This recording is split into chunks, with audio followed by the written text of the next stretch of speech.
এই দেশে সব চাইতে বেশি হচ্ছে এখন জুলুম। হাজারো মানুষ এই অন্ধপ্রকোষ্ঠে জুলুমের শিকার হয়ে বসে আছে, অথচ কিছুই জানে না।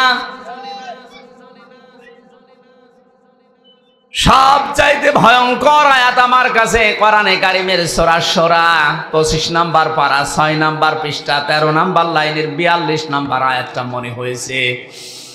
আল্লাহ পাক বলেন, ইন্নামাস সাবিলু আলাল্লাযীনা ইয়াযলিমুনান নাস ওয়া ইয়াবগুনা ফিল আরদি বিগাইরিল হক উলাইকা লাহুম আযাবুন আলীম।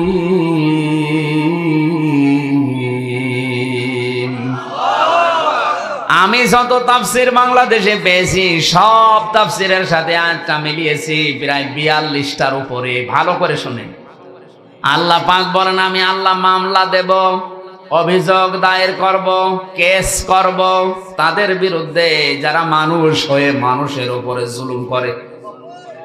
বাংলার মুসলমানের এখানে ইয়াজলিমুনান নাস ইয়াজলিমুনাল মুসলিমুনা নেই, যে মুসলমানদের উপরে যারা জুলুম করছে। ইয়াজলিমুনান নাস দিয়ে আল্লাহ জানিয়েছেন মানুষ হয়ে মানুষের উপরে যারা জুলুম করে, তাদের অধিকারগুলো নষ্ট করে। আজ মানুষের তৈরি করা আইনের কারণে বিনা, মনে করেন হঠাৎ করে একটা মানুষ আপনার দ্বারা মার্ডার হয়ে গেল, 30 বছর অন্ধপ্রকোষ্ঠে এক ঘরের ভেতরে আপনাকে কাটানো লাগবে। এটা যে কত বড় মানবতা বিরোধী অপরাধ, কত বড় জুলুম একটা মানুষের উপরে। মানবাধিকার সংস্থাগুলো কি ছাতা করে বেড়ায় আমি বুঝি না। এই আইনটা পাল্টাতে পারেন না? হ্যাঁ, ওরে যদি অপরাধ প্রমাণ হয় ওরে ফাঁসি দিয়ে দেন, ওরে মেরে ফেলেন, কারণ হত্যার বদলে হত্যা করা যায় যাচ্ছে। কোন কারণে একটা মানুষকে 30 বছর এক ঘরের ভেতরে 24 ঘন্টা তালাবদ্ধ করে রাখবেন? ওকে আর মানুষ থাকবে তো এমনি পাগল হয়ে যাবে। এই কথা বলে দেখেন কি কান্নাকাটি করে একটা মানুষ। হয়তো যে কোনো কায়দায় বউটা মেরে ফেলেছে, এখন 30 বছর এক ঘরের ভেতরে তারা থাকা লাগবে। বলেন একটা মানুষের উপরে কত বড় জুলুম এটা। আপনি থেকে দেখেন তো 10 দিন একটা ঘরের ভেতর তালাবদ্ধ, এমনি পাগল হয়ে যাবে। আর 30 বছর, একে কল্পনা করা যায়? এই আইনগুলো সরকারকে বলবো আপনি পাল্টান। সে ব্রিটিশ আমলের এই আইন দিয়ে চলছে, এগুলো পাল্টালে অনেক কিছু সংশোধন করা দরকার। জেল কোর্টে অনেক নিয়ম নীতি সে ব্রিটিশের চলছে। বিশ্ব নবী ওই সময় জিজ্ঞাসা করেছিলেন, ভাই জিবরাইল তুমি এতক্ষণ কেন বললে না যে বিইসমি রব্বিকাল্লাযী খলাক, পড়া লাগবে আমার রবের নামে? এতক্ষণ খালি বলছিলেন পড়ো। তো কি পড়বো, কার নামে পড়বো? আমি তো আল্লাহর নাম ছাড়া, আমার রবের নাম ছাড়া পড়তে পারবো না। সুতরাং শিক্ষা ব্যবস্থায় বাংলাদেশে যারা দায়িত্বে আছেন, 96% মুসলমান এখানে বাস করে, আল্লাহ বাদে কারো নামে আমরা পড়তে চাই না।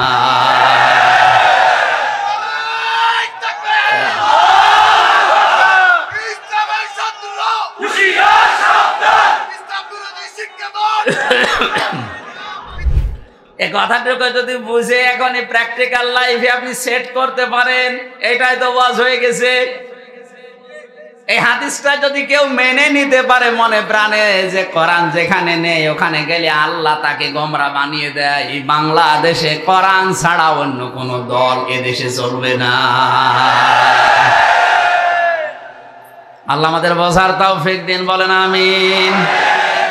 নবীজি বলেন, লা তুহসা আজাইবুহু ওয়া লা তুবলা গারাইবুহু ফীহি মাসাবিহিল হুদা ওয়া মানারিল হিকমা। যে কোরআন তোমরা শুনতে এসেছো, কোনদিন এর আশ্চর্যকারিতা গণনা করে শেষ করা যাবে না। দিন যত যাবে কোরআনের আশ্চর্য তত বাড়তে থাকবে, আবিষ্কার হবে। আলা তুবলা গারাইবুহু, কিয়ামত পর্যন্ত এ কোরআনে কারীম কোনদিন পুরাতন হবে না, পুরাতন মনেও হবে না। যার অন্তর, যার হৃদয় যত বেশি স্বচ্ছ থাকবে, পরিষ্কার থাকবে, কোরআন তার কাছে তত নতুন মনে হবে। ফীহি মাসাবিহিল হুদা, এটা হেদায়েতের মশাল। কোরআনে কারিম যদি কাউকে হেদায়েত দিতে না পারে, পথ দেখাতে না পারে, বুঝবেন ওর কপালে আর হেদায়েত নেই। আল্লাহ রাব্বুল আলামিন বলেন, আলিফ লাম মিম যালিকাল কিতাবু লা রাইবা ফীহি হুদাল লিল মুত্তাকিন। আল্লাহ পাক বলেন, এই একটা কিতাব, এর ভেতরে ভুল সন্দেহ তো দূরের কথা, সন্দেহের লেশ পর্যন্ত নেই। এটা পথ দেখাবে আমার মুত্তাকি বান্দাদের। চাঁদপুরবাসী খুব খেয়াল করেন আয়াতের দিকে। কিতাব শব্দ দেওয়ার আগে আল্লাহ পাক আলিফ লাম দিয়েছেন।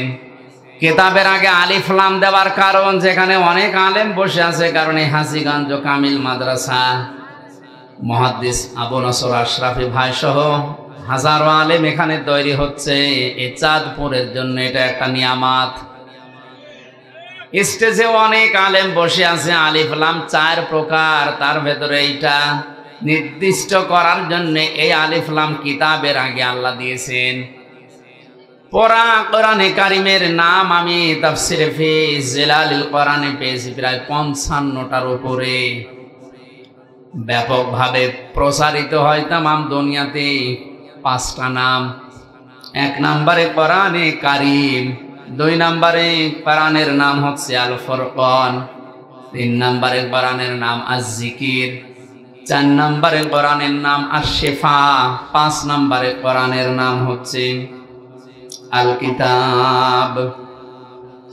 আল্লাহ পাক আল কিতাব দিয়ে কোরআনে কারিমকে ইঙ্গিত করে জানিয়েছে একটাই মাত্র কিতাব, যার ভেতরে ভুল নেই, সন্দেহ নেই। কিয়ামত হয়ে যাব তাও এর ভেতরে কেউ ভুল বের করতে পারবে না। এই চ্যালেঞ্জ দিয়েছেন কে? আল্লাহ। 1500 বছরে আজ পর্যন্ত এই চ্যালেঞ্জের মোকাবেলা কেউ করতে কিয়ামত পর্যন্ত পারবেও না। কারণ এই চ্যালেঞ্জ আমির হামজার না, এই চ্যালেঞ্জ কার? কেন আল্লাহ আলিফ লাম দিয়েছেন এটা বলার জন্য বলছিলাম। বিশেষ করে যারা আলেম আছেন তাদেরকে ইঙ্গিত করছে, একটু খেয়াল করেন। দুনিয়াতে একটাই মাত্র কিতাব আল্লাহ এখন পাঠিয়েছেন, কিয়ামত পর্যন্ত আর আসবে না। মানব জাতিকে পরিচালনা করার জন্য জীবন বিধান হিসাবে যা দরকার সবের ভেতরে খুলে খুলে বর্ণনা করা আছে। সুতরাং কোরআন শরীফ বাদ দিয়ে পৃথিবীর কোন কিতাব মানুষকে রাস্তা দেখাতে পারে না, হেদায়েত দিতে পারে না। কিতাবের আগে আলিফ লাম দিয়ে আল্লাহ এই ঘোষণাই দিয়েছেন, দুনিয়ায় একটাই কিতাব এখন আছে, কিয়ামত পর্যন্ত এটা থাকবে, যেটা মানুষকে হেদায়েত দিতে পারে। আয়াতের ব্যাখ্যায় আমি হাদিস পেয়েছি, নবীজি বলেন, মানিত্তাবাআল হুদা বিগাইরিল কোরআন আদাল্লাহুল্লাহ। তিরমিজি শরীফের হাদিস। এক একটা কথার ওজনে দুনিয়ার চাইতেও বেশি। আল্লাহর নবী বলেন, কোরআন বাদ দিয়ে পৃথিবীর কোন মানুষ যদি ভালো হওয়ার নিয়তে হেদায়েত পাওয়ার জন্য দুনিয়ার কোন জায়গায় যায় যেখানে কোরআন নেই, এরকম কোন জায়গায় ওর মন ছিল ভালো হওয়ার, কিন্তু আল্লাহ দায়িত্ব নিয়ে ওকে গোমরা বানিয়ে দেবে। আপনি টের পাচ্ছেন কি বললাম?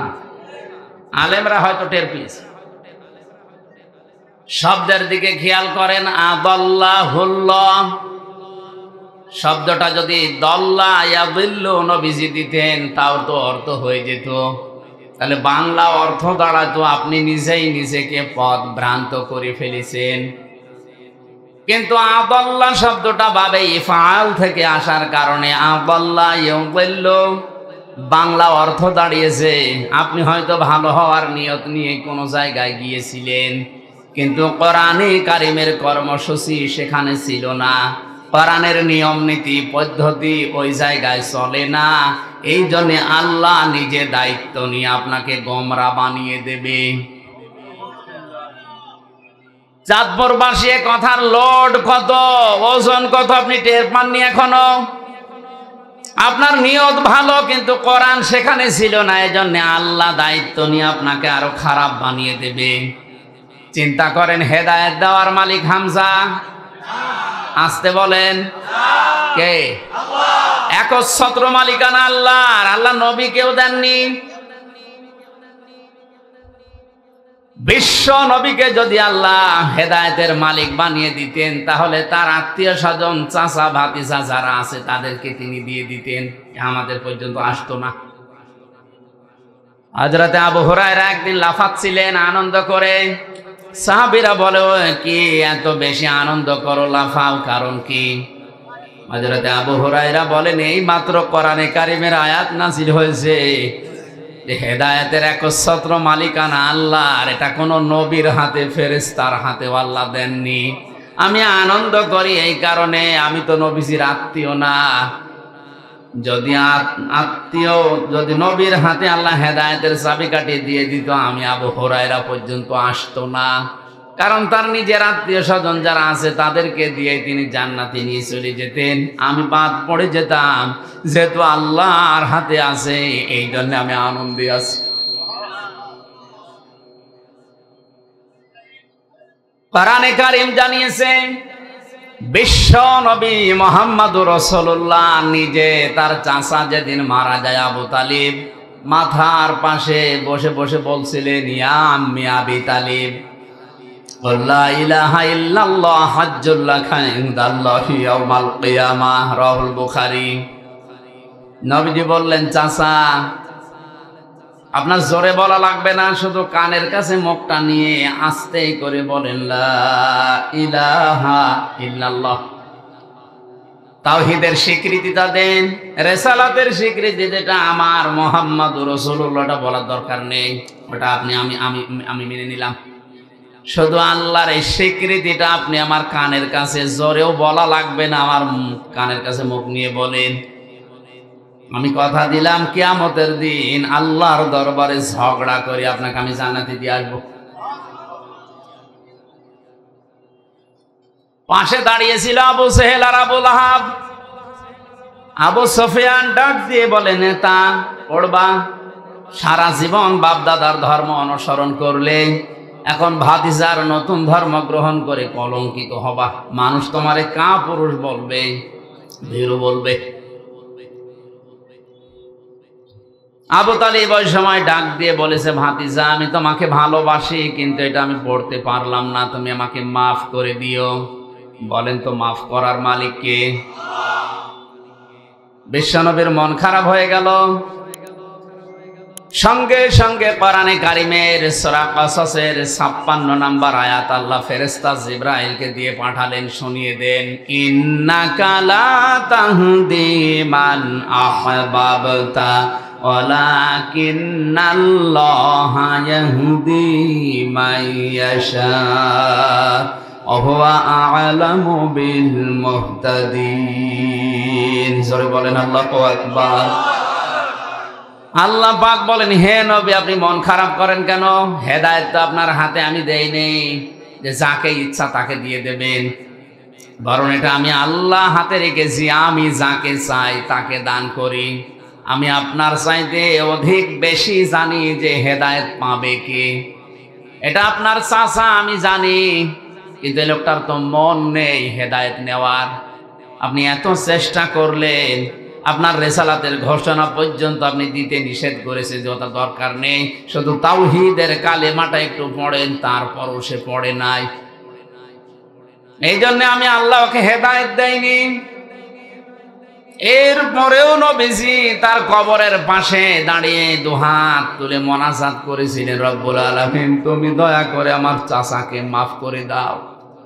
সঙ্গে সঙ্গে জিবরাইল এসে বললেন, হে নবী হাত নামান। কার জন্য হাত তুলেছেন? মা কানা লিন নাবিয়্যি ওয়াল্লাযীনা আমানু আইয়াস্তাগফিরু লিল মুশরিকিন ওয়ালাউ কানু উলি কুরবা মিন বা'দি মা তাবায়্যানা লাহুম আন্নাহুম আসহাবুল জাহিম। বিবেক যদি থাকে চিন্তা করেন যে নবী জীবনে হাত তোলা লাগে নাই, মনের ভেতরে কামনা আসলে এই মোনাজাত কবুল হয়ে গেছে। সেই নবী হাত তুলে বসে আছে কবরের সামনে চাচার জন্যে। জিবরাইল এসে বলছেন আপনি হাত নামান। কার জন্য হাত তুলেছেন? এই লোকটা আপনার চাচা, আল্লাহ জানে। সারা জীবন আপনাকে ভালোবাসা দিয়েছে, কোলে কাকে পিঠে মাথায় দিয়ে চোমা দিয়ে দিয়ে বড় করেছে, আল্লাহ দেখেছে। কিন্তু হেদায়েত পাওয়ার জন্য লোকটার মন ছিল না, এই জন্য আমার আল্লাহ তাকে হেদায়েত দেয়নি। হে নবী, শুধু আপনি না, কোন ইমানদারের জন্য কোন বৈধ না, জায়েজ না, উচিত না, শোভনীয় না কোন মুশরিকের জন্য আল্লাহর কাছে ক্ষমা চাবে, যদিও ওইটা নিজের নিকটাত্মীয় হয়। চিন্তা করেন, নবীজিকে আল্লাহ এই ধমকটা দিলেন, নবীজির জন্য শোভনীয় না, উচিত না কোন মুশরিকের জন্য ক্ষমা চাওয়া। এত ঘৃণিত আল্লাহর কাছে যারা শিরিক করে, এই মুশরিকরা হজে যারা যায় তাদেরকে প্রথমে এই কথা বলা লাগে, লাব্বাইক আল্লাহুম্মা লাব্বাইক লা শারীকা লাক লাব্বাইক। হে আল্লাহ, সেই বাংলাদেশের চাঁদপুর থেকে এসেছি, কাফনের কাপড় পরে এসেছি তোমার ঘর, আমি এখন তাওয়াফ করব, আমি হাজির হয়ে গেছি, আমার নামটা তোমার হাজিরা খাতায় লিখে নাও। প্রথমেই ঘোষণা আসে, বান্দা দাঁড়া। কাবার চত্বরে প্রবেশ করার আগেই বলা লাগে, লা শারীকা লাক লাব্বাইক। তুই বল যে আল্লাহ, আমি মুশরিক না, আমি আরজাই করি, আমি শিরিক করি না। অথচ তামাম দুনিয়ায় আজ মানুষকে মুশরিক বানানোর পাই তারা চলছে। একজনের নামে একটা সূরা নাযিল হয়েছে কোরআনে কারিমে, তার নাম লোকমান। লোকটা নবীও না, রাসূলও না, একটা সাধারণ মানুষ। তাফসিরে পড়েছি, এত সাধারণ দুনিয়ায় তিনজন কালো মানুষের নাম আমি পেয়েছি। একজন হযরতে মাহজা, হযরতে ওমরের খাদেম ছিলেন, গোলাম ছিলেন। 2 নম্বরে হযরতে বেলাল। 3 নম্বরে এই লোকটা যার নাম বললাম লোকমান। জহব্বারে যে ঠোঁট ছিল একেবারে ঝোলা, ঝুলেছিল ঠোঁট, এত কালো। তাফসিরের ভাষায় এরকম কালো মানুষ দুনিয়ায় ওই 2 জন ছাড়া আর পাওয়া যায়নি। চেহারা ছিল একেবারে উল্টা পাল্টা, চুলগুলো ছিল উস্কো খুস্কো। চেহারার যে বর্ণনা দেখালাম, একবার দেখলে আর একবার দেখতে মন চাবে। আসতে বলেন। অথচ এই লোকটার জন্য 4 পৃষ্ঠার একটা সূরা আল্লাহ কোরআনে কারিমে নাযিল করে তাকে চিরন্তন করে দিয়েছেন। একটাই মাত্র কারণ, তিনি তার সন্তানকে আল্লাহর সাথে শিরিক সম্পর্কে কিছু কথা তাকে উপদেশ হিসাবে বলেছিলেন। وَإِذْ قَالَ لُقْمَانُ لِابْنِهِ وَهُوَ يَعِظُهُ يَا بُنَيَّ لَا تُشْرِكْ بِاللَّهِ إِنَّ الشِّرْكَ لَظُلْمٌ عَظِيمٌ। আল্লাহ পাক বলেন, হযরতে লোকমান তার সন্তানকে যখন উপদেশ দিচ্ছিল, ওই কথাটা স্মরণ করো। তিনি সর্বপ্রথম বলেছিলেন, লা তুশরিক বিল্লাহ, হে আমার আদরের সন্তান, দুনিয়ায় আর যাই করো শিরিক করবা না। কি করবা না? কারণ পৃথিবীর সব অপরাধ আল্লাহ মাফ করে দিলেও দিতে পারে, কিন্তু শিরিকের গুনাহ আল্লাহ মাফ করে না। এই জন্য এটা যেহেতু ভিডিও হচ্ছে, রেকর্ড হচ্ছে, কালকে তামাম দুনিয়ায় ছড়াবে। আমার সামনে এখন মাত্র 50,000 মানুষ না, 750 কোটির উপরে মানুষ আমার সামনে বসে আছে। সবাইকে উদ্দেশ্য করে বলছি, আপনি আর যাই করেন শিরিক করবেন না। এত রাগ হয় আল্লাহর শিরিক করলে। বাড়িতে যদি এখন আমি যে দেখি আমার স্ত্রীর কাছে পাশের বাড়ির একজন সলিমদ্দি শুয়ে আছে, কিছু করে নাই, এমনি শুয়ে আছে, ভালো লাগবে? আবার স্বামী হিসাবে আমার যেমন রাগ হওয়ার কথা, আমাকে সেই বীর্য থেকে শুরু করে আমির হামজা পর্যন্ত যা বানিয়েছে সব একাকে, আর কারো কিছু আছে? আল্লাহ পাক বলেন, নেই থেকে এ পর্যন্ত নিয়ে আসলাম, আর আমার সাথে শরীক করো। আমি ঠিক ওই স্বামীর মতো রেগে যাই। স্বামী যেমন কাছে কিছু পেলে স্ত্রীকে টুকরা টুকরা করে ফেলবে, ওই সময় আমারও মন চায় আমার নাম হালিম, সহনশীল, ধৈর্যশীল, এজন্য তোরে কিছু বলি না। কোরআনে কারিমে সবচাইতে ভয়ঙ্কর আয়াত হচ্ছে শিরকের বিরুদ্ধে। ইন্নাল্লাহা লা ইয়াগফিরু আন ইউশরাকা বিহি ওয়া ইয়াগফিরু মা দুনা যালিকা লিমান ইয়াশা।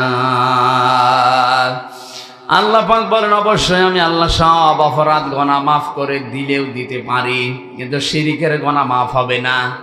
এজন্য আমাদের সাবধান থাকা দরকার। জীবনে আর যাই করি অন্তত শিরক যেন জীবনে না থাকে, কারণ মুশরিকের জন্য নবী পর্যন্ত ক্ষমা চাওয়া নিষেধ। কথা বুঝতেছেন? অথচ টাটকা মুশরিক বাংলাদেশে মরে যাচ্ছে, আল্লাহর আইনের সাথে শিরক করে, তার শক্তির সাথে শিরক করে।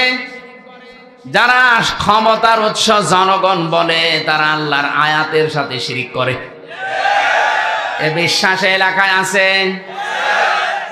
এক্ষুনি আপনি পরিবর্তন হবেন, নয়তো মুশরিক হয়ে মরবেন। ক্ষমতার উৎস একমাত্র আল্লাহ। আপনি বাস্তবে মিলাতে পারেন না, সেটা আলাদা, কিন্তু বিশ্বাস করা লাগবে ক্ষমতার উৎস জনগণ নয়। কে বলেন তো? আন্নাল কুওয়াতা লিল্লাহি জামিআ। যারা ক্ষমতার উৎস জনগণ বলে চালান, তারা এই সূরা বাকারার এই আয়াতের পুরাপুরি বিরুদ্ধে। তারা আয়াতের সাথে শিরিক করছেন, তারা মুশরিক। মারা গেলে আমির হামজা না, কাবার ইমাম সোদাইছি না, নবীজি এসে দোয়া করলো আপনার জন্য কবুল হবে না যদি মুশরিক হয়ে কেউ মারা যায়। হেদায়েত দেওয়ার একচ্ছত্র মালিকানা যেহেতু আল্লাহর, এই ক্ষমতা আল্লাহ কোরআনে কারিমকে দিয়েছেন। এই জন্য আমাদের সাবধান থাকা দরকার। কোরআন যেখানে নেই, ওই দল যদি আমার বাবাও প্রতিষ্ঠা করে, ওই দলে আমি যাব না। ওই দলে যদি আমি ভালো হওয়ার নিয়তেও যাই, আমাকে খারাপ বানিয়ে দেবে। আসতে বলো।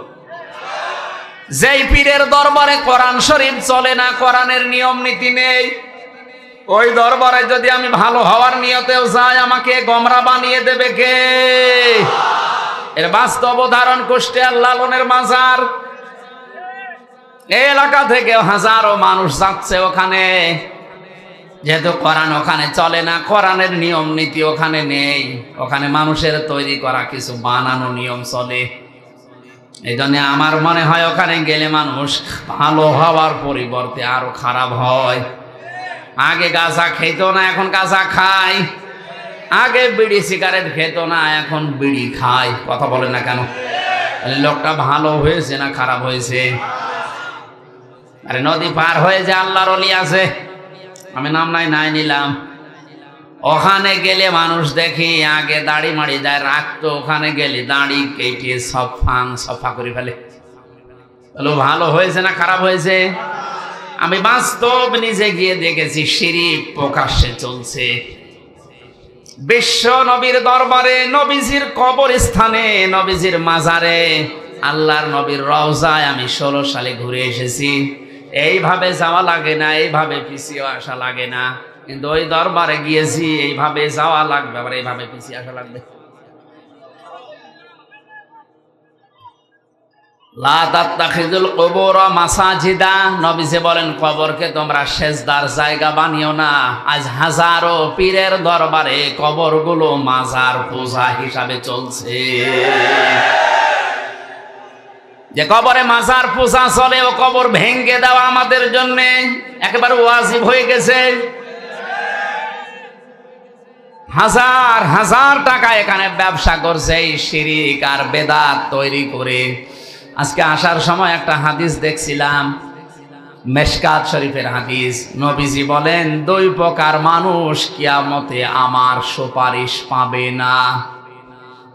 এই হাদিস মনে হয় না বলাই ভালো। এই হাদিস বলবো, 2 শ্রেণীর মানুষ কিয়ামতের দিন নবীর সুপারিশ পাবে না। চাঁদপুরবাসী ভালো করে খেয়াল করেন, নবীর সুপারিশ যদি কেউ না পায়, জীবনেও সে জান্নাত। আরো আসতে 1 নম্বরে দুনিয়াতে যারা বেদাত তৈরি করে, বেদাত করে, আর এটা সবচাইতে বেশি চট্টগ্রাম বিভাগে। দিনের নামে, ইসলামের নামে নতুন নতুন জিনিস তৈরি করে এরা ইসলাম বানিয়ে চালিয়ে দিচ্ছে। এই জন্য বেদাত যারা করছেন তারা থামেন। বেদাত করলে নবীজি বলেন বেদাত পন্থী যারা, বেদাত আবিষ্কার যারা করে, সালাম দেওয়া পর্যন্ত জায়েজ নেই। 2 নাম্বারটা এখন বলা যাবে না মোনাজাতের আগে। বলেন আমি মাইর খাই। নবীর সুপারিশ 2 নম্বরে নবীজি বলেন পাবে না তারা যারা জালিম শাসকের তোষামদি করে চলে। এটা এই দেশে এখনো শুরু হয়নি, অন্য দেশে চলছে।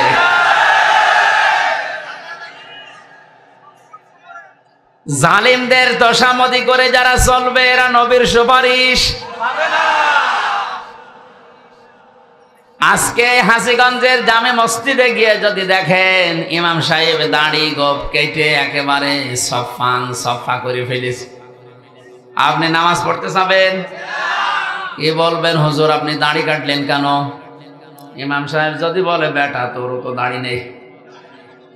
মুসল্লি বলবে হুজুর দাড়ি কেটে মুসল্লি হওয়া যায়, ইমাম হওয়া যায় না। কথা বলে না কেন? আপনার বিবেকের কি একটু নাড়া দেয় না? মাত্র হাসিগঞ্জের মতো জায়গার একটা ইমাম দাড়ি কেটেছে, এই জন্য আপনি নামাজ পড়তে রাজি না, অথচ আপনার নিজেরও দাড়ি নেই। এর পেছনে নামাজ হবে না আপনি এই মনে করে পড়ছেন না, অথচ দাড়ি গোপ কেটে একটা লোক বিশ্ব ওলির দাবি করছে, মানুষ পঙ্গপালের মতো গরু ছাগল নিয়ে চড়ছে। আর এই কথা বলতে গেলে বলে ও পীর বিরোধী। ও কি পীর? টাটকা শয়তান। হাজীগঞ্জের মতো এতটুকু জায়গার মসজিদের ইমাম সাহেবের দাড়ি না থাকলে যদি নামাজ পড়তে কেউ রাজি না হন, বিশ্ব ওলি যে লোকটা প্রতিদিন সফা করে ওরে আপনি বিশ্ব ওলি মনে করলেও গুনাহ হবে। এই জন্য হাজারো মানুষ ওখানে ভালো হওয়ার নিয়তে যায়, শিরিক আর কোরআন না থাকার কারণে হাজারো মানুষ আল্লাহ গোমরা বানিয়ে দিচ্ছে। এই সত্য কথাটা বললাম আপনাকে বাঁচার জন্যে। এরপরেও যদি কারো বিবেক না খোলে, আমার মনে হয় ওর বিবেকের উপরে কুকুরে পোশাক করেছে। অবশ্য ঠিক। তাহলে কোরআনে দুনিয়ায় একমাত্র কিতাব যেটা মানুষকে হেদায়েত দিতে পারে।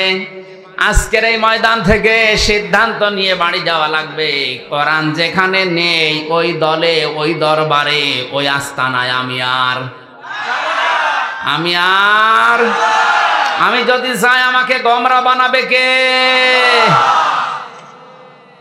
এরপরেও যদি আপনি যান, এবার যান, আপনি কোথায় যাবেন যান। আমার মনে হয় ওয়াজ হয়ে গেছে না, মানে আবার কি ওয়াজ করবো?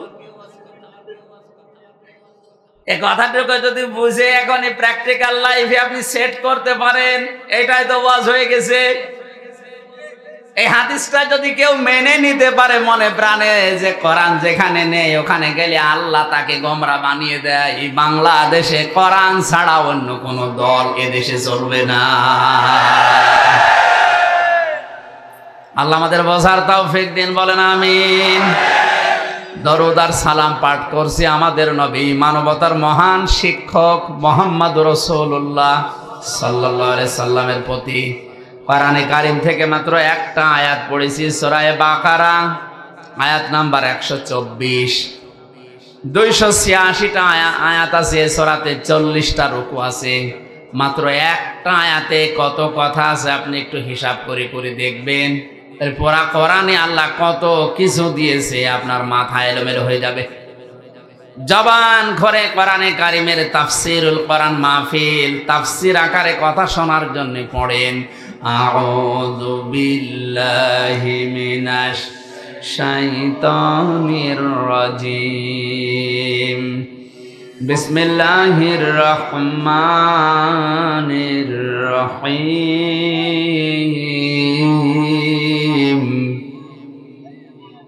وَإِذِ ابْتَلَى إِبْرَاهِيمَ رَبُّهُ بِكَلِمَاتٍ فَأَتَمَّهُنَّ قال إني جاعلك للناس إماما قال ومن ذريته قال لا ينال عهد الظالمين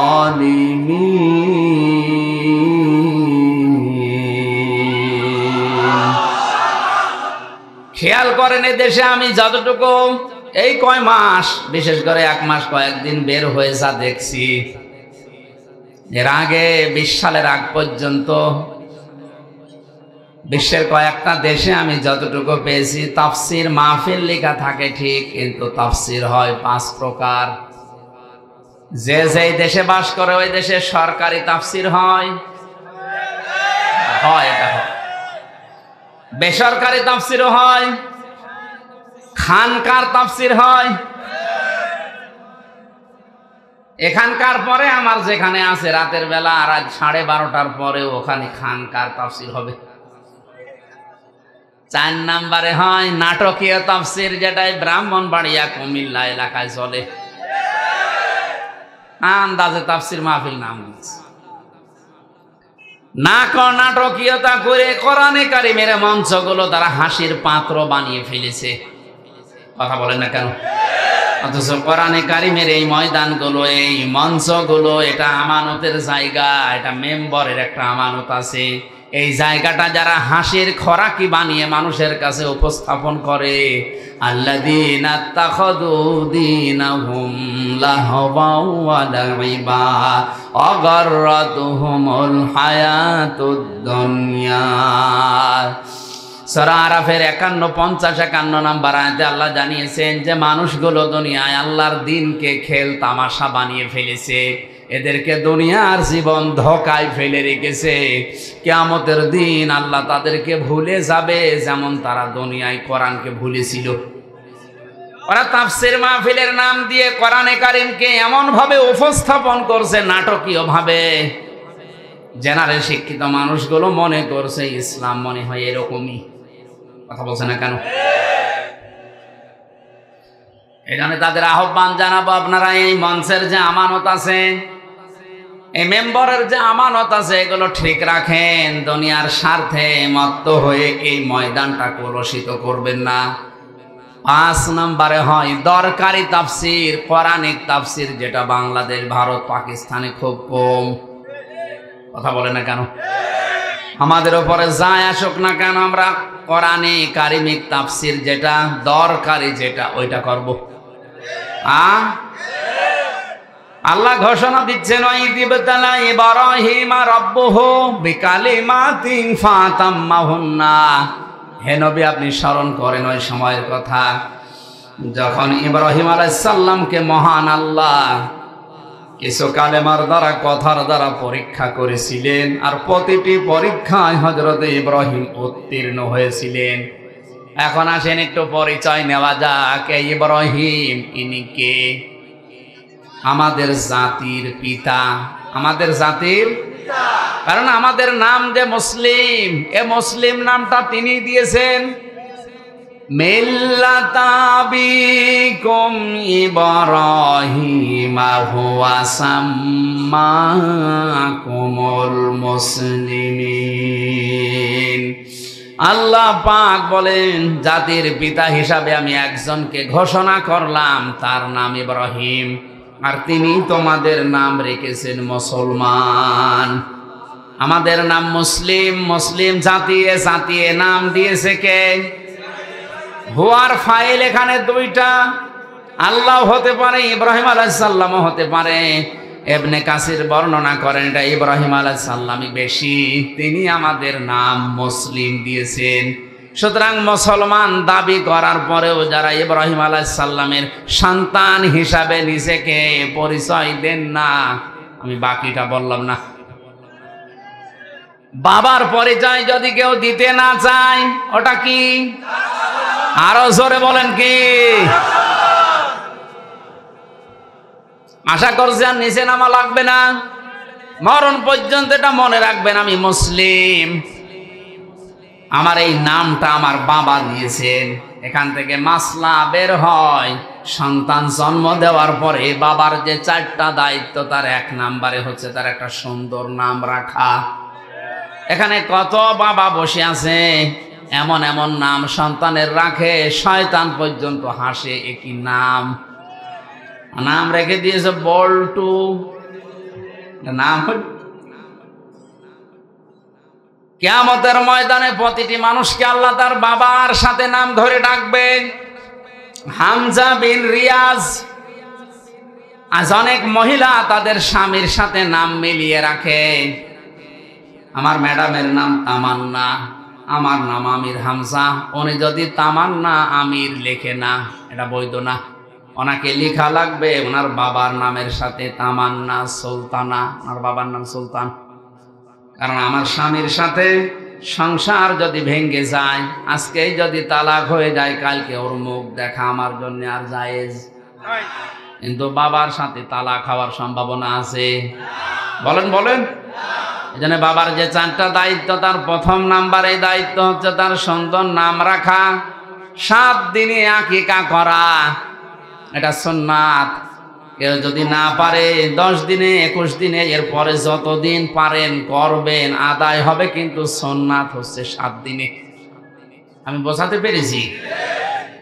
3 নম্বরে তাকে দিনের জ্ঞান শিক্ষা দেওয়া লাগবে, এটা বাবা মার দায়িত্ব।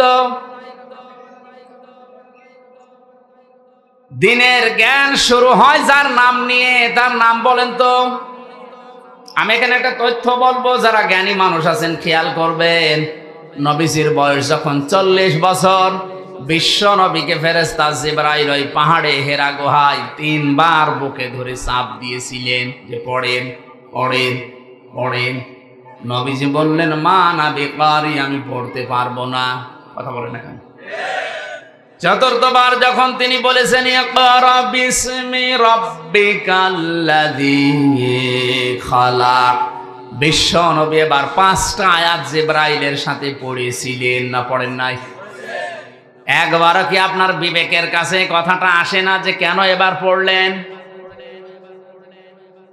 বিশ্ব নবী ওই সময় জিজ্ঞাসা করেছিলেন, ভাই জিবরাইল, তুমি এতক্ষণ কেন বললে না যে বিসমি রাব্বিকাল্লাযী খালাক, পড়া লাগবে আমার রবের নামে? এতক্ষণ খালি বলছিলেন পড়ো। তো কি পড়বো? কার নামে পড়বো? আমি তো আল্লাহর নাম ছাড়া, আমার রবের নাম ছাড়া পড়তে পারবো না। সুতরাং শিক্ষা ব্যবস্থায় বাংলাদেশে যারা দায়িত্বে আছেন, 96% মুসলমান এখানে বাস করে, আল্লাহ বাদে কারো নামে আমরা পড়তে চাই না।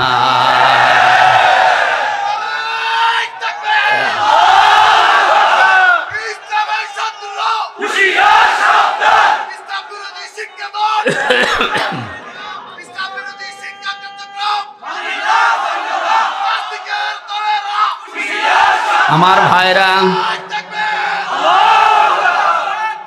আমি কথাগুলো শুধু স্লোগান দেওয়ার জন্য, গরম হওয়ার জন্য বলি নাই, বিবেকের কাছে প্রশ্ন করে। নবীজি নবুয়ত পাওয়ার পরে কিন্তু পড়তে পারতেন, তিনি বলেন না আমি পড়বো না।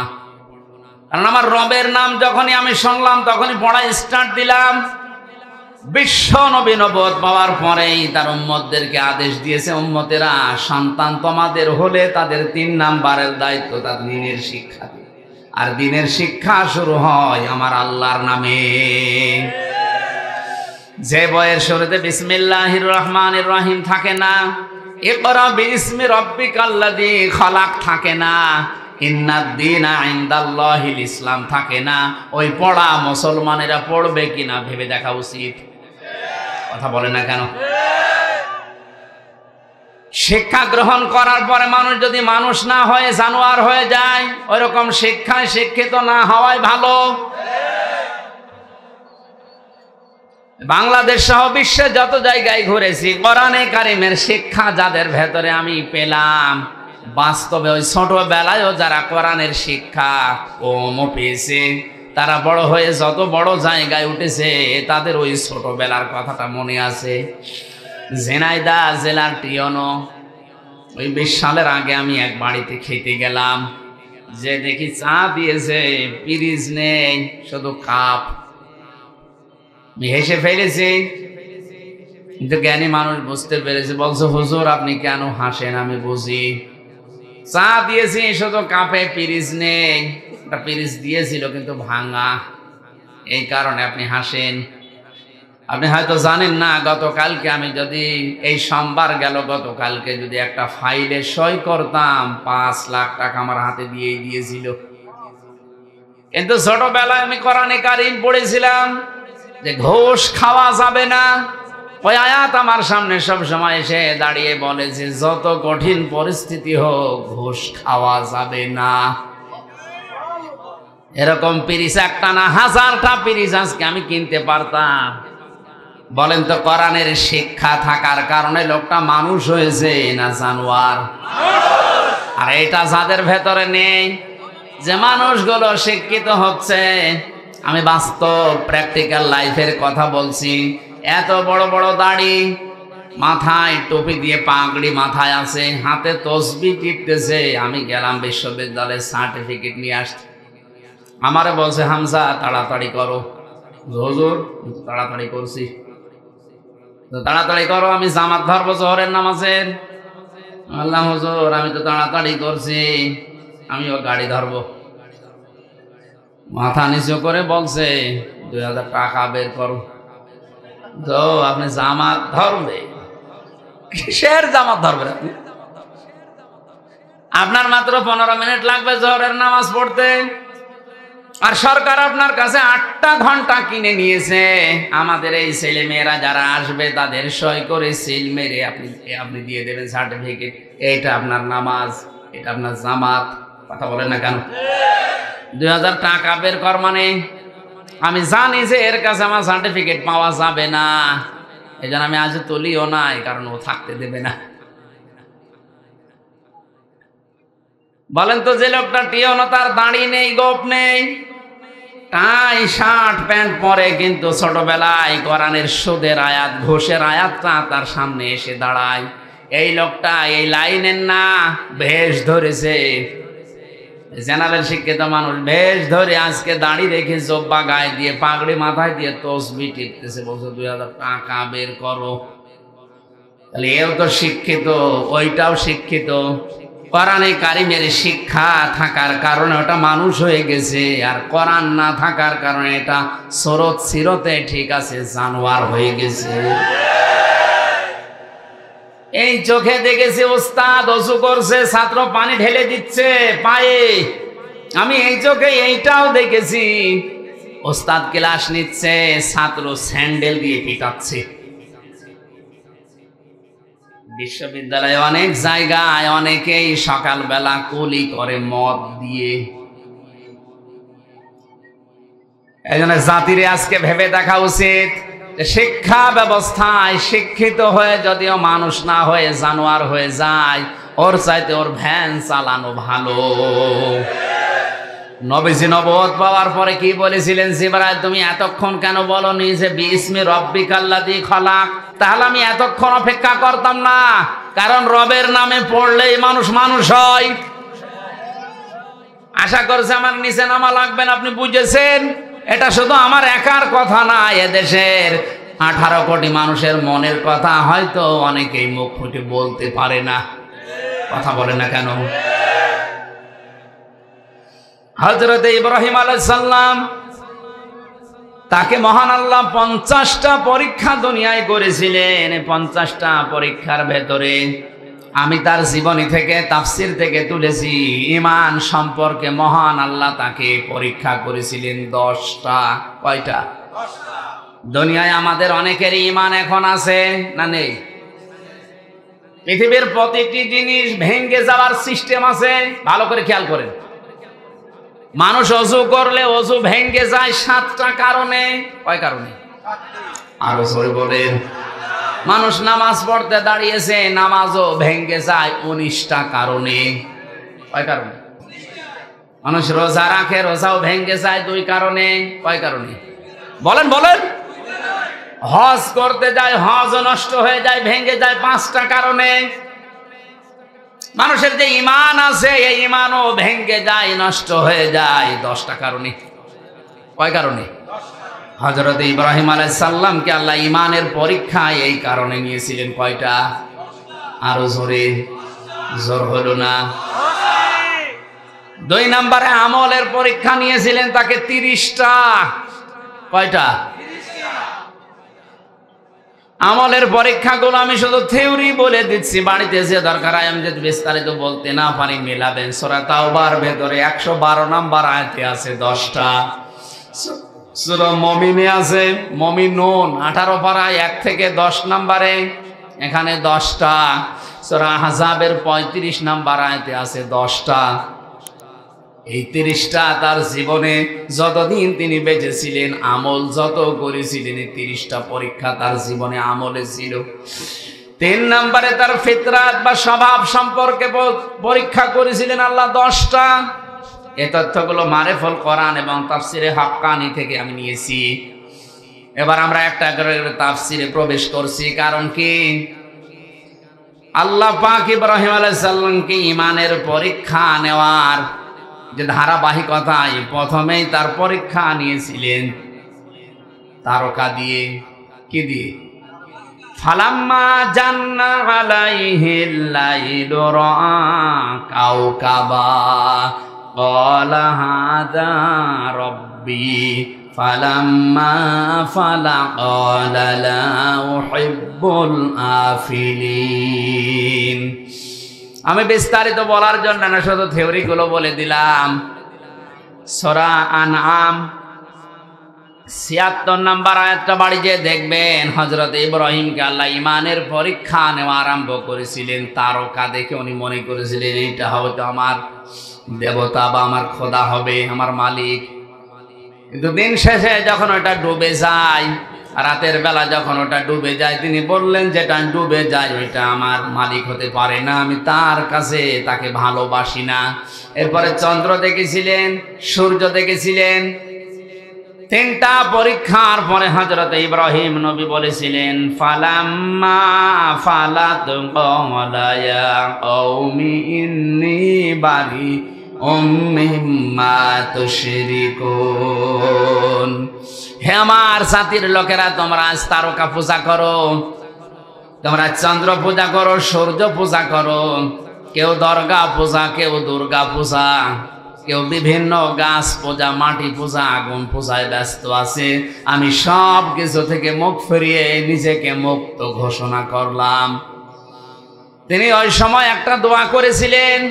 তার সন্তান হিসাবে আমরা অনেকেই মনে করি এটা জায়নামাজে দাঁড়ানোর দোয়া না, ওটা জায়নামাজে দাঁড়ানোর দোয়া না, ওটা কোরআনে কারিমের সূরা আনআমের ৭৯ নম্বর আয়াত। জবান খুলে যারা মুখস্থ আছে পড়েন, ইন্নী ওয়াজ্জাহতু ওয়াজহিয়া লিল্লাযী ফাতারাস সামাওয়াতি ওয়াল আরদা হানিফাও ওয়া মা আনা মিনাল মুশরিকিন।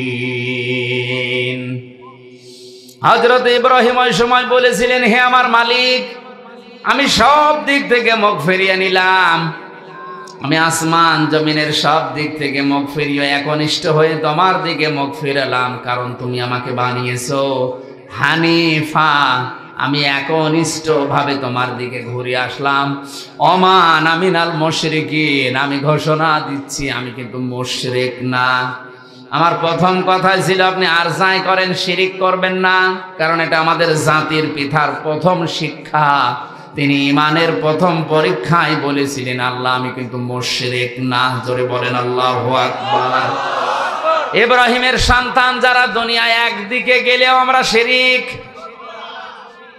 নবীজি বলেন তোমাকে যদি আগুনের ভেতরে কেউ ফেলে দেয়, তোমাকে যদি কেটে টুকরা টুকরা করা হয়, এরপরেও তুমি শিরিক করবা না, কারণ দুনিয়ার সব অপরাধ আল্লাহ কম বেশি মাফ করে দিলেও দিতে পারে, কিন্তু শিরিক মাফ করবে না। আমি আবার বলছি আপনারা শিরিক থেকে বাঁচেন। শিরিক 4 প্রকার: শিরিক বিল জাত, শিরিক বিল সিফাত, শিরিক বিল ইখতিয়ারা, শিরিক বিল হুকুক। এই 4 প্রকারকে ভাগ ভাগ করে তাফসিরে হাদিসে আমি পেয়েছি প্রায় 72 প্রকার। শিন র কাপ এই শব্দটা এত বিস্তারিত, এত বেশি, কথা এর ভেতরে আল্লাহ পাক লুকিয়ে রেখেছে। কেউ যদি শিরিক নিয়ে আলোচনা করে রাত শেষ হয়ে যাবে, তাও শিরিক শেষ হবে না। অথচ এই সূক্ষ্ম সূক্ষ্ম বিষয়গুলো আমাদের ভেতর অনেকের ভর করে বসে আছে। আমরা শিরিক থেকে বাঁচার জন্যে, শিরিক কি, কত প্রকার, কেন শিরিক হচ্ছে, এই বইটা বাজারে পাওয়া যায়, কিনে নেবেন। আমার সবগুলো পয়েন্ট হয়তো মনে নেই, এই জন্য অল্প কিছু বললাম। হযরত ইব্রাহিম আলাইহিস সালাম ঈমানের প্রথম পরীক্ষায় তিনি পাশ করেছিলেন, আল্লাহকে তিনি নিজে খুঁজে বের করেছিলেন। আর আমরা তার সন্তান, আমাদের চোখে আঙ্গুল দিয়ে দেখিয়ে দেওয়ার পরেও আমরা পাইতে চাই না। কথা বলা লাগবে। আলেমরা আজ অনেকেই জীবনের উপরে রিস্ক নিয়ে জাতির পিতা ইব্রাহিম আলাইহিস সালামকে যে পরীক্ষাগুলো আল্লাহ করেছিলেন, তিনি নিজে খোঁজ করে করে বের করেছিলেন। আর আমরা আপনাদের চোখে আঙ্গুল দিয়ে হাতে কলমে দেখিয়ে দেওয়ার পরও আপনি ফিরে আসতে চান না। দ্বিতীয় পরীক্ষা করেছিলেন আমার আল্লাহ, তাকে বাধা দিয়েছিলেন। ঈমানের উপরে টিকে থাকতে গেলে যে বাধা আসে, আমাদের জাতির পিতায় বাধা পেয়েছেন না পান নাই? সর্বপ্রথম বাধা এসেছিল তার ঘর থেকে। কথা বলে না কেন? আজ ঈমানের উপরে টিকে থাকতে গেলে বাধা আসতে পারে কোন জায়গা থেকে? আসছে না অনেকে? তার বাবা বাধা দিয়েছিল ঘর থেকে, সমাজের বাধা এসেছিল, রাষ্ট্রের বাধা এসেছিল, এমনকি তাকে বনবাস পর্যন্ত দেওয়া হয়েছিল। সারা জীবন ইব্রাহিম নবীর জীবনী বিভিন্ন কায়দায় শুনেছি, কিন্তু বনবাসে যাওয়া এটা যে কত কঠিন, 3 বছর এক ঘরের ভেতরে থেকে কিছুটা হলো টের পেয়েছি। আমাদের জীবন মুক্ত জীবন, একটা মানুষকে 24 ঘন্টা যদি একটা ঘরের ভেতরে তালাবদ্ধ রেখে দেওয়া যায়, আমি যতটুকু বুঝলাম ও মানুষটা এমনি পাগল হয়ে যাওয়ার কথা। ইব্রাহিম আলাইহিস সালামকে বনবাসে পর্যন্ত ঈমানের পরীক্ষা দিতে যেতে হয়েছিল। কথা বলেন ঠিক কিনা? এরপরে তার হিজরত করা লেগেছে। সন্তান কলিজার টুকরা 80 বছর বয়সে যেটা হয়েছে, তাকে জবাই পর্যন্ত করা লেগেছিল। কথা বলেন না কেন? যদিও জবাই হয়নি, কিন্তু পরীক্ষা তো দিতে হয়েছিল। এরপরে আমার আল্লাহ তাকে দিয়ে কাবা নির্মাণ করিয়ে পরীক্ষা ওই সময় নিয়েছে। এরপরে সবচেয়ে বড় পরীক্ষা তার জীবনে, যেটা আগুনের ভেতরে ফেলে দেওয়া। এটা সারা জীবন শুধু শুনেছেন, একটা মানুষকে জীবিত অবস্থায় আগুনে ফেলে দেওয়ার সময় যে দৃশ্য তৈরি হয়, এটা যে কত বড় কঠিন পরীক্ষা, সম্মুখীন না হলে বুঝবেন না। আমাদের জাতির পিতা ইব্রাহিম আলাইহিস সালামের আগুনের পরীক্ষা দিয়ে তিনি কি লস হয়েছে? কথা বলেন। ফেরেশতা এসেছিল, জিবরাইল, মিকাইল, ইসরাফিল, কত ফেরেশতা এসে বলেছে সাহায্য লাগবে, বলেন। বিশাল অগ্নিকুণ্ড আমরা সব উল্টাপাল্টা করে দেব। ইব্রাহিম আলাইহিস সালাম ওই সময় তিনি বলেছিলেন, আমি এমন কোন অন্ধ আল্লাহর ইবাদত করি না যিনি তার বান্দাকে আগুনে পড়ে থাকতে দেখার পরেও কিছু মনে করে না। উনি যদি চায়, ওনার যদি ভালো লাগে যে আমি আগুনে পড়লে উনি খুশি হন, ওই রকম মালিককে খুশি করার জন্য আমি ইব্রাহিম 100 বার আগুনে পড়তে রাজি আছি।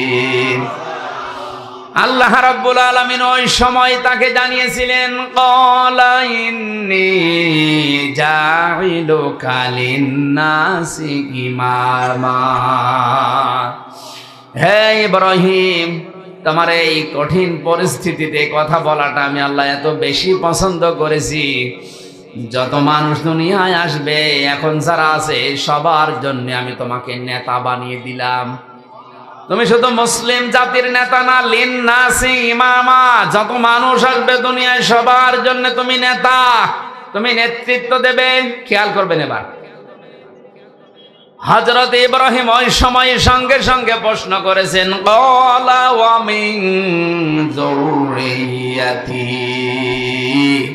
হে আল্লাহ, এই নেতৃত্ব দেওয়ার গুণাবলী এটাকে শুধু আমি একাই পেলাম, নাকি কিয়ামত পর্যন্ত আমার সন্তানাদি যারা আসবে এরাও এই দায়িত্ব পাবে? আল্লাহ পাক সাফ জানিয়েছেন, ক্বালা লা ইয়ানালু আহদিজ জালিমিন। হে ইব্রাহিম, পাবে তোমার সন্তানদের ভেতরে তারা নেতৃত্ব দিতে পারবে, নেতা হতে পারবে, কিন্তু জালেম যারা তাদের জন্য আমার কোনো ওয়াদা নেই। এনালো এটা মজারে, বর্তমান ভবিষ্যৎ, প্রেজেন্ট ফিউচার। জালেমদের জন্য নেতৃত্ব দেওয়া জায়েজ নেই, নেতা হওয়া জায়েজ নেই। অথচ তামাম দুনিয়ায় যারা জালেম এরাই নেতৃত্ব দিচ্ছে আর আমাদেরকে ফতোয়া দিচ্ছে। নবীজি বলেন ইত্তাকি দাওয়াতাল মাজলুম ফাইন্নাহা লাইসা বাইনাহু ওয়া বাইনাল্লাহি হিজাব।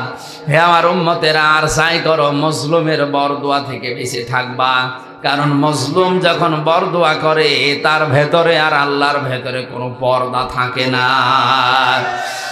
বাংলার মানুষেরা আপনার হাতে পায়ে ধরে বলছে 3 বছর কারাগারের জীবনে আমি যা দেখলাম, এই দেশে সব চাইতে বেশি হচ্ছে এখন জুলুম। হাজারো মানুষ এই অন্ধপ্রকোষ্ঠে জুলুমের শিকার হয়ে বসে আছে, অথচ কিছুই জানে না। সব চাইতে ভয়ঙ্কর আয়াত আমার কাছে কোরআনে কারিমের সূরা শুরা 25 নম্বর পারা 6 নম্বর পৃষ্ঠা 13 নম্বর লাইনের 42 নম্বর আয়াতটা মনে হয়েছে। আল্লাহ পাক বলেন ইন্নামাস সাবিলু আলাল্লাযিনা ইয়াযলিমুনান নাস ওয়া ইয়াবগুনা ফিল আরদি বিগাইরিল হক উলাইকা লাহুম আযাবুন আলীম।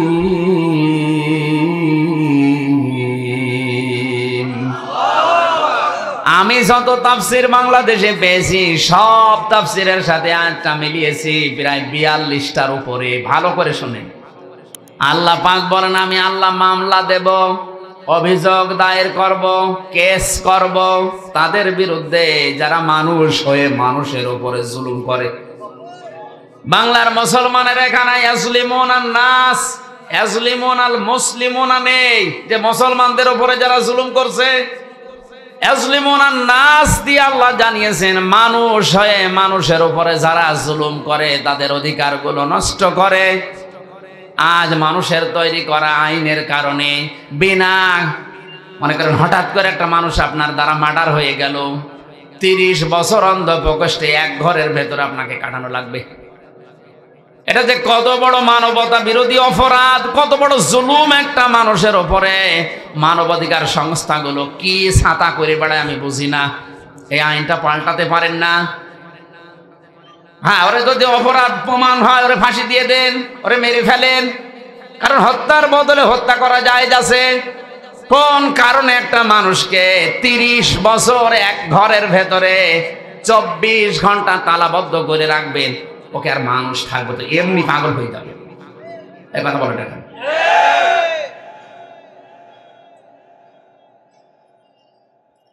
আর এই কাজটা বেশি করে যারা বউ মার্ডার করে, তাদের অধিকাংশ আমার মনে হয় 100 জনের প্রায় 30 জন তো হবে। 100 জনের 30 জন, ওখানে 10,000 মানুষ ছিলাম আমরা।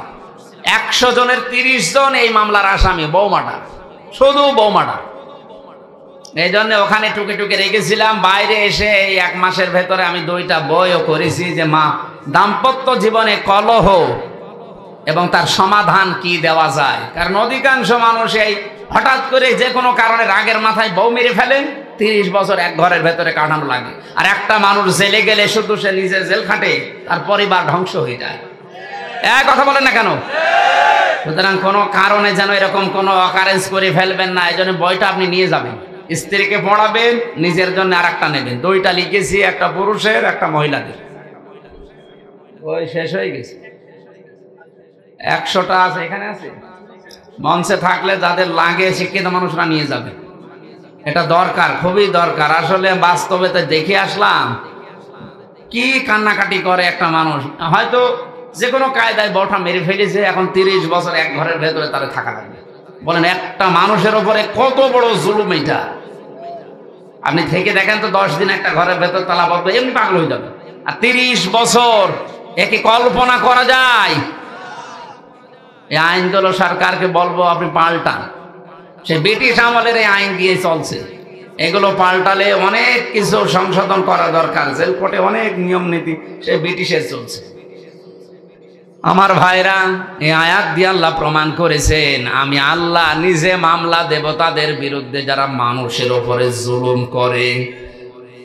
আপনি হিসাব করেন আল্লাহর মামলার আসামি কিনা।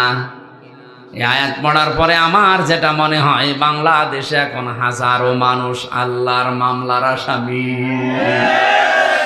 আমি সহ অনেকে যারা নিরপরাধ ভাবে জীবন থেকে 3টা বছর, 10টা বছর, 15 বছর নষ্ট করে দিল, আপনি তো আল্লাহর মামলার আসামি।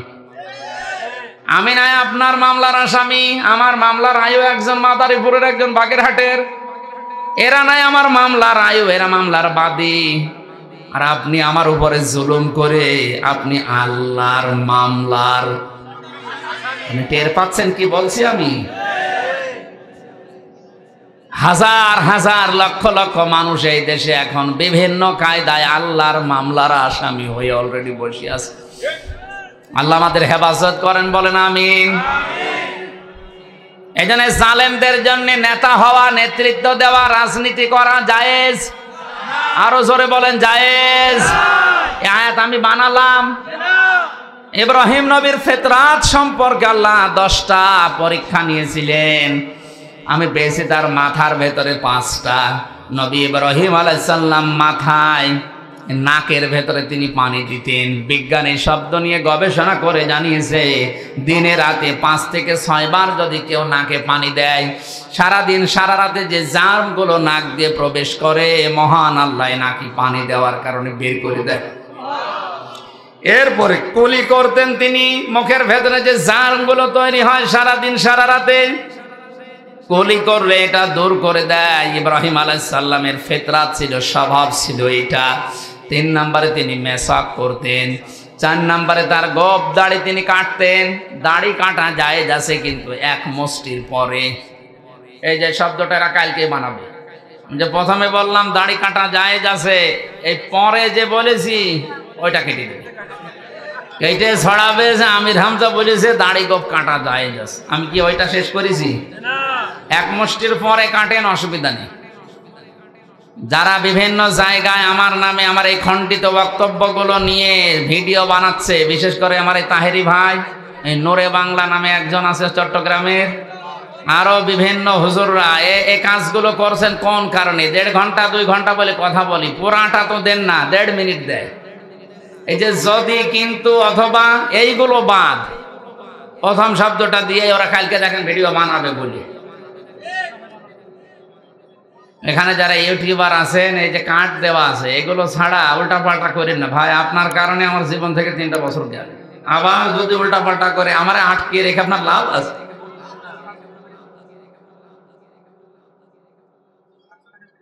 গোপ রাখা জায়েজ নেই। হ্যাঁ, যদি আপনি কেটে রাখতে চান, একেবারে চেঁচিয়ে ফেলা ঠিক না, এটা মাকরুহ। একেবারে চেঁচিয়ে ফেলা ঠিক না। যদি অবস্থান একেবারে না থাকে, উপায় না থাকে, তাহলে চাষি, কিন্তু একেবারে ছোট ছোট করে রাখবেন। আর দাড়ি 1 মুষ্টির পরে কাটা জায়েজ আছে। দাড়ি এই যে এতটুকু, এই শক্ত জায়গাটা, এই শক্ত জায়গাটা দাড়ি, এইটুকু দাড়ির অংশ না। এমনকি এই যে এই জায়গাটাও দাড়ির অংশ না। কথা বুঝতেছেন? এইটা যদি কেউ কেটে ফেলে সৌন্দর্যের জন্য জায়েজ আছে। কেউ যদি তার সৌন্দর্যের জন্য এটা রেখে দেয়, তাও জায়েজ আছে। কিন্তু এটা নিয়ে মতভেদ আছে আলেমদের। এইটা দাড়ির অংশ না, এই নরম জায়গাটাও দাড়ির অংশ না। দাড়ি হচ্ছে এই শক্ত জায়গাটুকু। আমি আবার বলছি, এই দেখেন এই শক্ত জায়গাটুকু দাড়ি, কিন্তু রাখতে হবে 1 মুষ্টি পরিমাণে। এরপরে যদি কেউ কেটে ফেলেন, সেটে ফেলেন, অসুবিধা নেই। এর আগে ছাটলে কাটলে আপনার গুনাহ হবে। এরপরে তিনি তেল ব্যবহার করতেন মাথায়, শরীরে। আজ অনেকে তেল ব্যবহার না করে যুবক সাজতে চায়। আমি অনেকগুলো কথা এখানে ছিল, বলতে পারলাম না, এই বয়স্ক এবং বাচ্চারা আছে, এই জন্য। 5টা করেছিলেন তার শরীরের, এই নাভি থেকে শুরু করে খতনা করেছিলেন, নাভির নিচের লোম পরিষ্কার করেছিলেন, ঢেলা কলপ ব্যবহার করতেন, নখ কাটতেন এবং বগল পরিষ্কার করতেন। হযরত ইব্রাহিম আলাইহিস সালাম, আমরা যার সন্তান হিসাবে দাবি করি, তিনি এই পরীক্ষাগুলো জীবনে দিয়ে আল্লাহর কাছে এত দামি হয়েছিলেন। তার নামই হচ্ছে খলিল। নাম কি? খলিল বলা হয় এমন বন্ধুকে, যেই বন্ধু আল্লাহর জন্য সব কিছু করতে পারে। জীবনে 50টা পরীক্ষা দিয়ে তিনি হয়েছিলেন খলিলুল্লাহ। কি হয়েছিলেন? আর হাবিব বলা হয় ওই বন্ধুকে যেই বন্ধুর জন্য আল্লাহ সবকিছু করতে পারে। আমাদের নবীকে আল্লাহ ডাক দিয়েছেন হাবিবুল্লাহ, আমাদের জাতির পিতাকে ডাক দিয়েছেন খলিলুল্লাহ। আমরা যেন খলিলুল্লাহর সন্তান হয়ে হাবিবুল্লাহর আদর্শ মেনে বাকি জীবনটা কাটাতে পারি। আমিন। বারাকাল্লাহু লানা ওয়া লাকুম ফিল কোরআনিল আযীম। আল্লাহুম্মা আমিন। এখানে এক স্বেচ্ছাসেবক অটো উল্টিয়ে মারা গেছে, আমরা তার জন্য একটু দোয়া করব। বসে। রব্বানা যালামনা আনফুসানা ওয়া ইল্লাম তাগফির লানা ওয়া তারহামনা লানাকুনান্না মিনাল খাসিরিন। রব্বুল আলামিন, চাঁদপুর জেলার হাজীগঞ্জ থানার অলিপুরের এই ময়দানে হাজার হাজার বান্দা বান্দিয়ে গভীর রজনীতে বড় আশা নিয়ে আমরা হাত তুলি আমিন আমিন করছি। জীবনের অপরাধগুলো মেহেরবানি করে ক্ষমা করে দাও। সারা জীবনে যতটুকু নেকি কামাই করেছি আজকের এই ময়দান সহ কোটি কোটি গুণে বাড়িয়ে দাও। কিয়ামতের দিন সুপারিশ করে জান্নাতে নিয়ে যাবে ওই নবীর রওজায় তুমি পৌঁছিয়ে দাও। আল্লাহ তাআলা মাহফিলের আয়োজন করতে গিয়ে যারা শ্রম দিয়েছে, বিশেষ করে যুবকেরা, প্রবাস থেকে অনেকে টাকা পাঠিয়েছে, আল্লাহ এদেরকে সহি সালামতে রাখো। যে মা তাদেরকে পেটে নিয়েছে, মায়ের পেট তুমি খাদিজার মতো বানিয়ে দাও। রব্বুল আলামিন, হযরতে আদম থেকে যত মানুষ কবরে আছে এদের কবরগুলো জান্নাত বানাও। মা বাপ যারা হারিয়ে ফেলেছি আল্লাহ মা বাপকে মাফ করে দাও। আমাদের জাতির পিতা ইব্রাহিম আলাইহিস সালামের জীবনে যে পরীক্ষাগুলো ছিল সন্তান হিসাবে আমাদেরও আসতে পারে, উত্তীর্ণ হওয়ার তৌফিক তুমি আমাদেরকে দান করো আল্লাহ। সম্মানিত মা বোনদেরকে কবুল করো আল্লাহ তাআলা। তাদের অসুখ বিসুখকে তুমি দূর করে দাও। আগামীর বাংলাদেশ তুমি কোরআনের হাতে তুলে দাও। রব্বুল আলামিন, তোমার এক বান্দা আজকে কোরআনের মাহফিলে দায়িত্ব পালন করতে গিয়ে অটো উল্টিয়ে মারা গেছে, তাকে তুমি শাহাদতের মর্যাদা দিয়ে দাও। এক বাচ্চা মারা গেছে, তাকে তুমি মাফ করে দাও। আল্লাহ, যে বাড়িতে এসে বসেছিলাম ওই বাড়িওয়ালাকে কবুল করে নাও। একটা বাচ্চার পা আগুনে পুড়ে গেছে, গরম পানিতে ঝলসে গেছে, তার বাবা দোয়া চেয়েছে আল্লাহ শেফায়ে কামেলা জেলা নসিব করো। মুক্ত জীবনে যখন আমাকে ফিরিয়ে দিয়েছো, আমার কণ্ঠটা তুমি ফিরিয়ে দাও।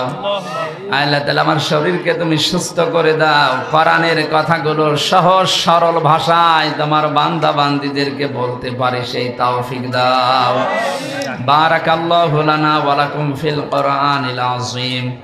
কত মানুষ দোয়া চেয়েছে আল্লাহ তুমি তাদেরকে শেফায়ে কামেলা আজেলা নসিব করো। সুবহানা রাব্বিকা রাব্বিল ইজ্জাতি আম্মা ইয়াসিফুন ওয়া সালামুন আলাল মুরসালিন আলহামদুলিল্লাহি রাব্বিল আলামিন। যখনই মরণ আসবে একবার হলেও যেন পড়তে পারি লা ইলাহা ইল্লাল্লাহু মুহাম্মাদুর রাসূলুল্লাহ।